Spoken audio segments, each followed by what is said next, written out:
ఎదురుగా నిలబడ్డ వారిని మహానుభావ మీరెవరు అని అడిగాను. దేహం అంతులేని తపన చెందుతోంది, ఆత్మ ఎక్కడ తన్ని విడిచి వెళ్ళిపోతుందో అని చెప్పి. దేహము, ఆత్మ, ప్రాణము అనేవి మూడు వేరువేరా లేదా మూడు ఒకటేనా అని చెప్పి ఎన్నో ఎదురులేని ప్రశ్నలు. నిజంగానే ఉత్తర క్రియలు అంటే ఏంటి? మనిషి మరణించిన తర్వాత పెట్టేటటువంటి ఈ కార్యక్రమాల్లో పెట్టేటటువంటి ఈ పిండాలు ఇవన్నీ నిజంగానే దేహాన్ని మళ్ళీ చేస్తాయా? దేహం నిజంగానే ఆహారాన్ని స్వీకరిస్తుందా? నిజంగానే ఐహిక బంధాలు అనేవి తెగిపోతాయా? ఇలా ఎన్నో ఎదురులేని సమాధానం లేని ప్రశ్నలు మనిషిని, మానవుని వేధిస్తూనే ఉంటాయి. నిజంగానే మనిషి ప్రాణం పోతే ఫస్ట్ ఈ జీవులు ఏ విధంగా గుర్తుపట్టగలుగుతున్నాయి? ఈ జీవులకి దేవుడిచ్చినటువంటి గొప్ప వరం ఏంటి?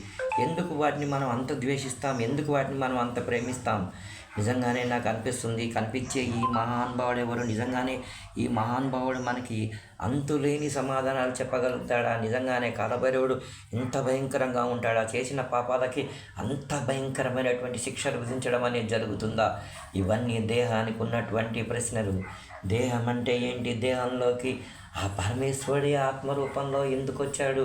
ఎందుకు మనని విడిచి వెళ్ళిపోతున్నాడు? మళ్ళీ ఏ దేహంలోకి ప్రవేశిస్తాడు? ఇవన్నీ ఎదురులేని ప్రశ్నలే. నిజంగానే కాలభైరవుడు నిజంగానే మృత్యుంజయుడు. మృత్యుంజయుడంటే ఎవరు? చావు అంచుల వరకు వెళ్ళి తిరిగి వచ్చినటువంటి వారు చెప్పేటటువంటి గొప్ప సమాధానాలేంటి? నిజంగానే ఆ పరమేశ్వరుని రూపం మనకి కనుల ముందు మనకి కనిపిస్తుందా?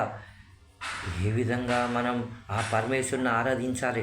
ఇవన్నీ దేహం వేసేటటువంటి ప్రశ్నలే. మరణించిన వారికి గారెలు ఎందుకు పెడతారు? నిజంగానే ఆత్మలకు గారెలంటే ఇష్టంగా ఉంటాయా? ఒక్కసారైనా సరే సంవత్సరానికి మళ్ళీ దేహంలోకి ప్రవేశిస్తుందా? ఎందుకు మరణించిన దేహం ఆ సింధూరాన్ని పెట్టమని కోరింది? ఇవన్నీ ఎదురులేని ప్రశ్నలే. ఈ మహానుభావుడే ఆత్మ సాక్షాత్కారమా? వెళ్ళిపోయి మరీ దేహంలోకి ఎలా వచ్చాడు? ఇటీవలే మనం ఒక సంఘటన చూసాం. చనిపోయాడు అనుకున్న ఒక వ్యక్తి లేచి మళ్ళీ ఏ విధంగా కూర్చున్నాడు? ఆ తల్లి ఎవరు? అన్నపూర్ణాదేవి. ఆమెనా మన దేహంలో ఉండి దేహం కూలిపోకుండా కాపాడిన తల్లి? నిజంగానే ఎదురులేని ప్రశ్నలు, అంతులేని ప్రశ్నలు. శునకానికి మానవునిపైన అంత విశ్వాసం దేనికి? పూర్వజన్మలో వారు మనతో జీవితం గడిపారా? అందుకేనా? నిజంగానే ఆ అన్నపూర్ణాదేవికి మనస్ఫూర్తిగా ఇన్నాళ్ళు ఈ దేహం కూలిపోకుండా కాపాడినందుకు మనస్ఫూర్తిగా చేతులెత్తి నమస్కారం పెట్టాలని ఉంది. కానీ నా నమస్కారం ఆ తల్లికి కనబడుతుందా? ఇవన్నీ ఎదురులేని ప్రశ్నలే. దీనికి సమాధానం